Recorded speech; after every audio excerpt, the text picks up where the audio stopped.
All right, we're going to show you a few different ways that you can play cornhole at home. The first way is with an actual cornhole set.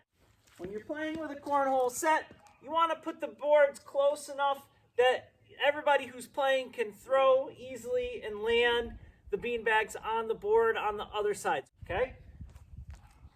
We take turns throwing.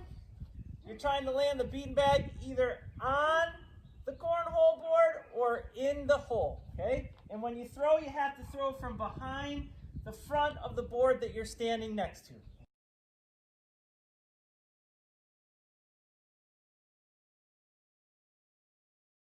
Okay, and then here's how you score it. You get 3 points for every beanbag that lands inside the hole and 1 point for every beanbag that lands on the board. I got 2 beanbags in the hole and 1 on the board, which gives me 7 points. Kate got 3 beanbags on the board, which gives her 3 points. Then what you would do is you would gather all the beanbags up, you turn around and throw back the other way.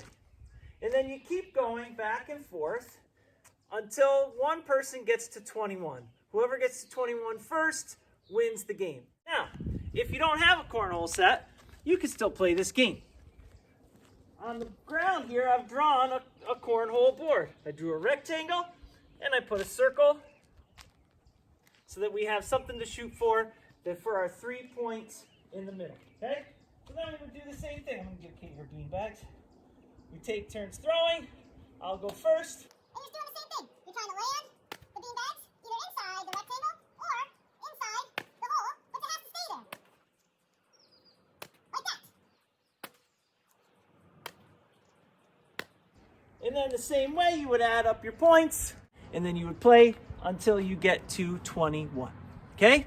Now, if you can't get outside, you can still play this game. I came up with a way for you to play it in your house. So let's go inside and I'll show you how to do that. So like I said, we can play a very similar game inside if you don't get a chance to go outside. Here's how I set it up.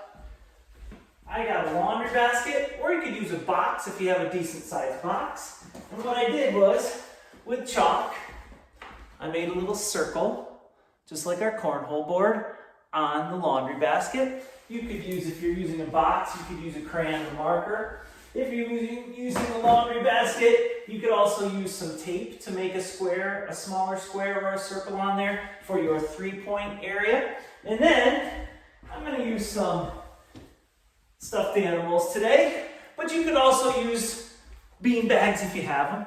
You could also use some rolled up socks if you have those. Anything that you have that's a little bit softer that you can toss and try to land on top of the board. And like I said in the intro, this is generally a 2-person or a 4-person game, but you can certainly play cornhole on your own by just trying to see how many times it takes for you to get to the score of 21. Okay, how many rounds does it take? So I'm going to use 4 stuffed animals, just like we had 4 bean bags outside. I made a little line here with my belt that I'm going to throw behind. I'm going to step with the opposite foot, throw underhand, and try to land. Whew, it's a little bit tough. It's a smaller target. I'm going to try to land that bean bag, or that, no, it's not a bean bag, that stuffed animal on top of the laundry basket, and I'm going to try to get it to land inside that circle. So I only got 1 on, I didn't get any inside the circle, so that's 1 point for me. And then I would pick it up again and go back, so that's 1 round, and I'm seeing how many rounds it takes for me to get to 21. Really want to try to get it on that circle, just like that, because that's 3 points. 2 on the circle. So I got 2 on the circle, so that's 6 points for me now, plus the 1 that I had from the last round gives me 7 points total, and I would keep going to see how many rounds it would take me to get to the score of 21. Now, if you don't have that much time and you want to go a little bit lower score, you can. You could do score to 7 or 11 or 15, whatever you want to choose But it's good to pick a score and then try to get to that score in as few rounds as possible if you're playing by yourself. You could certainly play this way with 2 people, just like we did outside, and see who could be the first person to get to 21 or 15 or 11 or 7, whatever score you're playing to. All right, have fun with Cornhole. We'll see you next time.